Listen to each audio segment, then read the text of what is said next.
ये बजरी माफिया गहलोत वसुंधरा की सरकार चलाता था, अब गहलोत की सरकार चला रहा है। पूरा एसआई का इंटरव्यू इस व्यक्ति ने लिया था। मेरे पास तो सब इंस्पेक्टर के अंदर ऐसे ऐसे लड़कों को मैं जानता हूँ जिनकी सेकंड डिवीजन भी नहीं है 10वीं के अंदर। वो सब इंस्पेक्टर के अंदर 78% 80% नंबर कहाँ से लाए? ये एग्जाम रद्द होना चाहिए। अब वो तो नहीं आ रहे तो उनको पूछो आप ये बात, मैं तो कह रहा हूँ आ जाओ।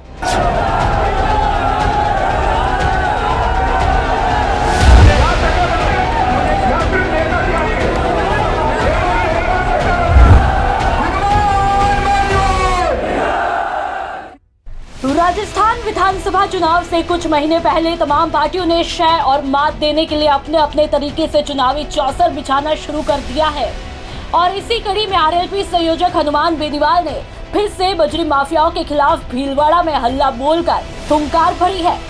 हनुमान बेनीवाल का काफिला जैसे ही पहुंचा तो फूल बरसाकर हनुमान के स्वागत में लोगों का हुजूम उमड़ पड़ा। लोगों ने क्रेन पर चढ़कर फूल बरसाकर स्वागत किया। इस दौरान बेनीवाल ने जहां एक तरफ बजरी माफियाओं के खिलाफ लंबी लड़ाई लड़ने की बात कही तो दूसरी तरफ फिर से वसुंधरा और सीएम अशोक गहलोत पर जमकर सियासी ताबड़तोड़ प्रहार कर डाले।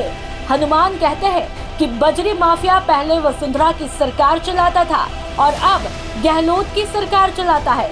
बेनीवाल ये भी कहते हैं कि हम बजरी माफियाओं का जो राजस्थान में ठेका है उनको निरस्त करवाएंगे।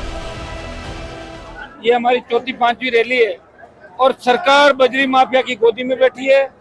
सरकार के नेता बजरी माफिया के साथ मिले हुए हैं, लिफाफे चले जाते हैं। हर जिले के अंदर में एक, राजस्थान में एक जिले की नहीं कहता, ये दुर्भाग्य है।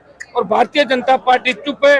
ये बजरी माफिया गहलोत वसुंधरा की सरकार चलाता था, अब गहलोत की सरकार चला रहा है। लोगों को कहता है कि हम बीजेपी की टिकट लो या कांग्रेस की, मैं राज्यसभा में जाऊँ या लोकसभा में, मैं एमएलए बनूं या एमपी। ये बजरी माफिया की इतनी बड़ी हिमाकत राजस्थान के अंदर है। हम इस बजरी माफिया का जो ठेका है राजस्थान में, इसको निरस्त कराएंगे। जिससे आम आदमी को महंगी बजरी मिल रही है वह सस्ती मिले। और इस दौरान बेनीवाल 200 सीटों पर विधानसभा का चुनाव लड़ने का ऐलान भी कर डालते हैं। वहीं बेनीवाल सचिन पायलट के सवाल पर कहते हैं कि अभी तक तो आ नहीं रहे पार्टी में, लेकिन मैं तो हमेशा कह रहा हूँ कि आरएलपी में आइए। अगर सचिन पायलट अलग पार्टी नहीं बनाते हैं और उसी पार्टी में रहते हैं या किसी पार्टी में शामिल नहीं होते हैं तो सचिन पायलट को तकलीफ तो पड़ेगी, क्योंकि राजनीति में लोग जल्दी भूल जाते हैं, क्योंकि प्रदेश की जनता राजनेता को याद भी जल्दी करती है और भूलती भी जल्दी है। अगर सचिन पायलट अलग पार्टी नहीं बनाएंगे तो जनता उनको भूल जाएगी। आखिर क्या पायलट को सर सचिन पायलट? अब वो तो नहीं आ रहे तो उनको पूछो आप ये बात, मैं तो कह रहा हूँ आ जाओ। आपके बराबर उनको नसीहत अभी भी दे रहा हूँ। ये नहीं बनाएंगे तो संकट में रहेगा राजनीति में। हाँ, तकलीफ तो पड़ेगी। लोग भूलते बहुत, लोगों को आते तो भूल जाते हैं जल्दी। ये लोग याद भी जल्दी करते हैं और भूलते भी जल्दी। बेनीवाल ने भीलवाड़ा में बजरी माफियाओं के खिलाफ हल्ला बोल कार्यक्रम में आम सभा को संबोधित करते हुए प्रदेश सरकार और प्रशासनिक अधिकारियों पर जमकर हमला बोला। इस दौरान सरकार पर पेपर लीक, भ्रष्टाचार सहित महिला अत्याचार के आरोप भी लगा डाले। पेपर लीक के मामले में बेनीवाल ने कहा कि सब इंस्पेक्टर परीक्षा का पेपर लीक हो गया, तो वही आरपीएससी का सदस्य कटारा सब इंस्पेक्टर के इंटरव्यू में शामिल था। ऐसे में ये एग्जाम रद्द होने चाहिए। एग्जाम आउट हो गया, पेपर आउट हो गया और ये इंटरव्यू में था कटारा। पूरा एसआई का इंटरव्यू इस व्यक्ति ने लिया था। मेरे पास तो सब इंस्पेक्टर के अंदर ऐसे ऐसे लड़कों को मैं जानता हूँ जिनकी सेकंड डिवीजन भी नहीं है 10वीं के अंदर।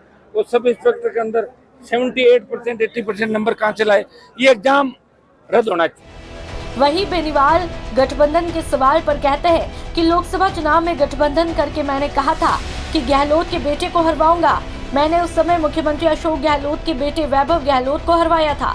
2023 के विधानसभा चुनाव में भाजपा और कांग्रेस के साथ गठबंधन नहीं होगा। समान विचारधारा वाले तमाम राजनीतिक दल जो कांग्रेसी बीजेपी के खिलाफ है, उनके लिए हमारे दरवाजे खुले हैं।